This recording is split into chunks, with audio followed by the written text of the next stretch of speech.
નમસ્કાર મિત્રો, કેમ છો તમે?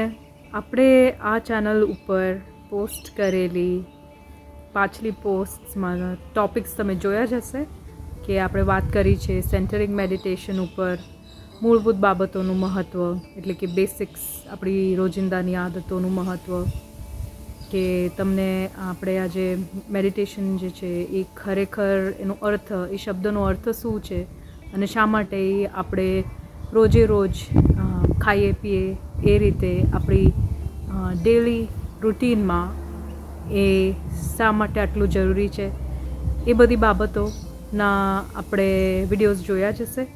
તો બસ આપણે એ જ રીતે આપણા સુખાકારીના લગતું હજી એક મારે પોઈન્ટ આજના પોસ્ટમાં મારે લેવો હતો, અને તે છે એક જે સૌથી મુશ્કેલ વસ્તુ જે લોકોને પડે છે, એક આ સામાન્ય સમસ્યા છે, અને તે છે શરૂઆત ક્યાંથી કરવી, શરૂઆત કેવી રીતના કરવી. Getting started, the most difficult step.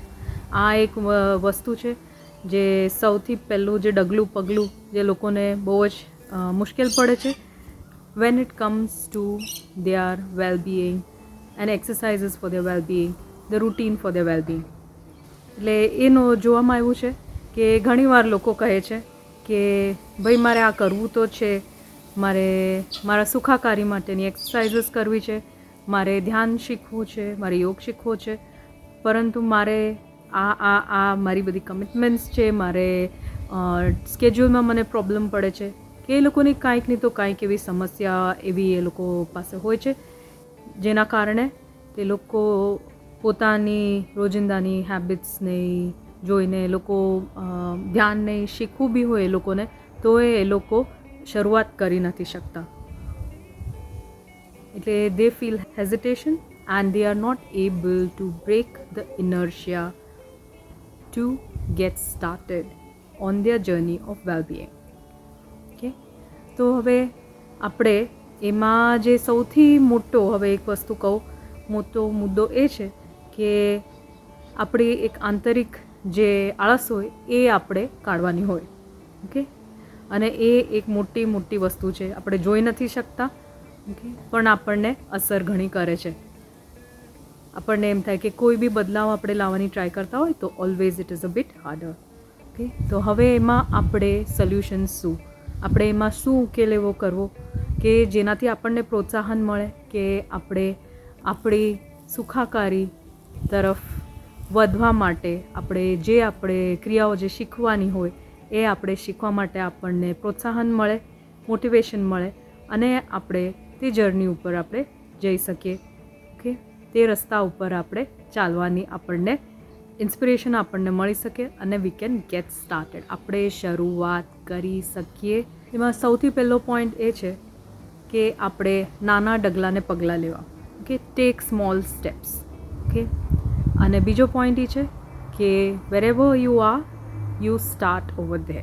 Okay, તમે જ્યાં પણ હો, તમારી જે બી સિચ્યુએશન હોય, ઓકે, અને જે બી સ્થિતિ હોય, તમારી પરિસ્થિતિ હોય કે સ્થિતિ હોય, તમે ત્યાં આગળ જ શરૂઆત કરો, અને નાના ડગલાઓ લેવાનું આપણે લક્ષ્ય રાખવાનું.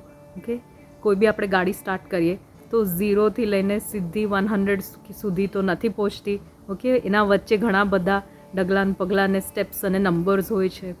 એમ જ ઓકે, એક આપણે સુખાકારી તરફ ઉપર વધતી આપણે એક સીડી ગણીએ તો આપણે એ સીડીને જોશું કે ઘણા બધા સ્ટેપ્સ હોય છે, ઘણા બધા પગલાં હોય છે. તો આપણે નાનું એવી રીતના પગલું ભરવાનું આપણે લક્ષ્ય રાખવાનું. અને જ્યાં બી હોય, કે તમે જોબ કરતા હો, તમે બિઝનેસ કરતા હો, તમે ઘરે કામ કરતા હો, કે તમે ફાર્મમાં કામ કરતા હો, જ્યાં બી તમે હો, તમે તમારી શરૂઆત કરી શકો છો. સેન્ટરિંગ ધ્યાન પદ્ધતિનો એક મોટો ફાયદો એ બી છે કે કોઈ બી વ્યક્તિ હોય, કોઈ બી ક્ષેત્રમાં કામ કરતું હોય, કે કોઈ બી વયનું હોય, તે એ ધ્યાન પદ્ધતિ શીખી શકે છે અને પોતાની સુખાકારી સાચી રીતે સાધી શકે છે.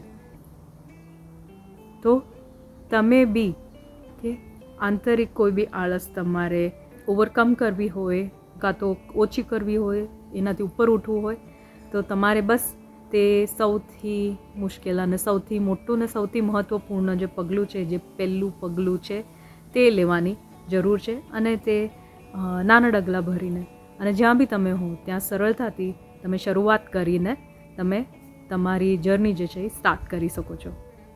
ઓકે, બસ તો આજના પોસ્ટ માટે મારે આ એક મસ્ત ખાલી તમારી સાથે બધાને શેર કરું હતું ને, અને આઈ હોપ કે આનાથી તમને બી પ્રોત્સાહન મળે કે તમારા શારીરિક અને માનસિક અને આત્મિક સ્વાસ્થ્ય માટે તમારે કંઈક જો કરવું હોય તો તમે નક્કી કરી શકો છો અને એમાં સફળતાએ પ્રાપ્ત કરી શકો છો. એકદમ વ્યવહારિક રીતે, ઓકે, અને એકદમ સરળતાથી અને સ્પષ્ટતા સુધી આપણે વધી શકીએ છીએ. ઓકે મિત્રો, તો બસ આજને પોસ્ટમાં હું તમને આ એક પોઈન્ટ સાથે તમારી રજા લઉં છું. આપણે મળીશું આવતી પોસ્ટમાં. આવજો. તમને જો આ પોસ્ટ પસંદ આવી હોય તો નક્કી લાઇક, શેર અને સબસ્ક્રાઈબ જરૂર કરજો. અને આગળ વધુ સેન્ટરિંગ ધ્યાન પદ્ધતિ શીખવા માટે તમે નક્કી અંકિતાના સેશન્સ જોઈન કરી શકો છો. આવજો.